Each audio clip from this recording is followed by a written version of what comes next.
Sekarang kita mau belajar tentang pentingnya follow up data prospek. Nah, siapa-siapa aja sih konsumen yang perlu kita follow up? Nah, teman-teman, konsumen yang harus kita follow up adalah konsumen yang belum jadi membeli dengan kita dan juga yang sudah membeli dengan kita. Nah, untuk konsumen yang belum membeli dengan kita follow up untuk menanyakan kapan si konsumen akan membeli dengan kita. Apakah sudah ada rencana di kemudian hari? Dan juga kita bisa meminta referensi melalui konsumen ini minimal 2 data referensi. Nah, untuk konsumen yang sudah jadi beli melalui kita bisa follow up untuk menanyakan surat-surat kendaraan, mengingatkan servis, dan juga untuk meminta referensi. Nah, teman-teman, sebagai seorang marketing, teman-teman jangan malas untuk melakukan follow up. Belum tentu hari ini closing dengan kita, tapi di kemudian hari, karena kita rutin follow up, pasti bakalan jadi closingan untuk kita sebagai seorang marketing. Teman-teman, cara supaya kita tahu konsumen yang kita follow up ini akan closing atau tidak dengan kita perhatikan sinyal ketertarikan si konsumen pada saat kita melakukan follow up. Nah, sinyal ketertarikan ini kita perhatikan contohnya, si konsumen menanyakan produk kita dengan lebih jauh, lebih dalam tentang produk dan program kita. Nah, jika konsumen sudah menunjukkan sinyal ketertarikan seperti ini, sebagai seorang marketing, kita harus memberikan pertanyaan tertutup. Contohnya, Bapak mau unit warna apa, Pak? Unitnya mau diantar sekarang atau besok? Bapak mau membeli secara cash atau kredit? Nah, itu adalah contoh-contoh pertanyaan tertutup.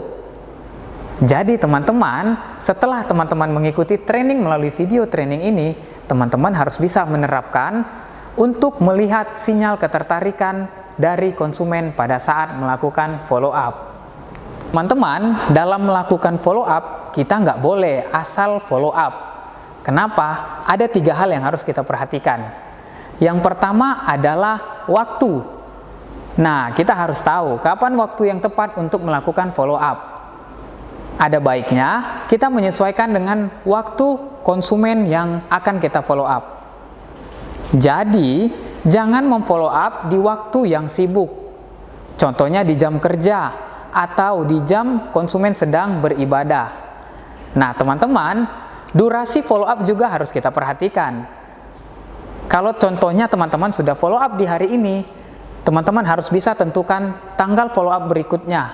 Usahakan tanggalnya tidak berdekatan, supaya konsumen tidak merasa risih dengan teman-teman yang hanya mengejar-ngejar, terkesan mengejar-ngejar konsumen. Kemudian, perhatikan bahasa. Dalam melakukan follow up, gunakan bahasa yang sopan dan juga mudah dimengerti.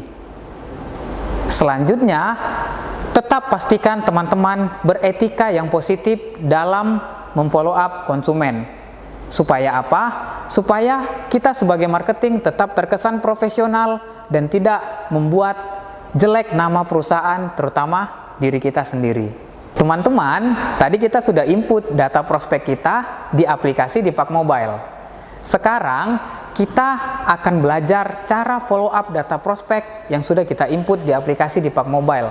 Karena akan sangat sayang kalau data-data ini hanya kita jadikan data nganggur.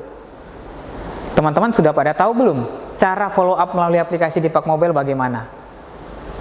Di sini saya sudah sediakan video tutorial supaya teman-teman bisa follow up data prospek melalui aplikasi Dipak Mobile. Selamat menyaksikan video tutorial ini ya teman-teman.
teman-teman, sekarang kita akan follow up data prospek yang tadi sudah teman-teman isi di form pengisian data prospek.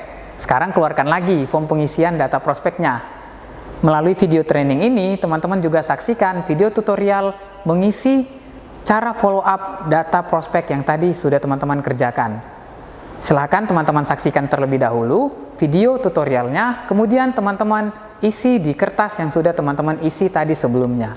Selamat menyaksikan. Nah, teman-teman, sekarang kita kembali lagi ke video tutorial cara pengisian data prospek. Sekarang kita akan mengisi di kolom follow up. Nah, di sini ada pilihan info, follow up 1, 2, sampai 5. Nah, teman-teman, untuk info ini kita masukkan status data prospek.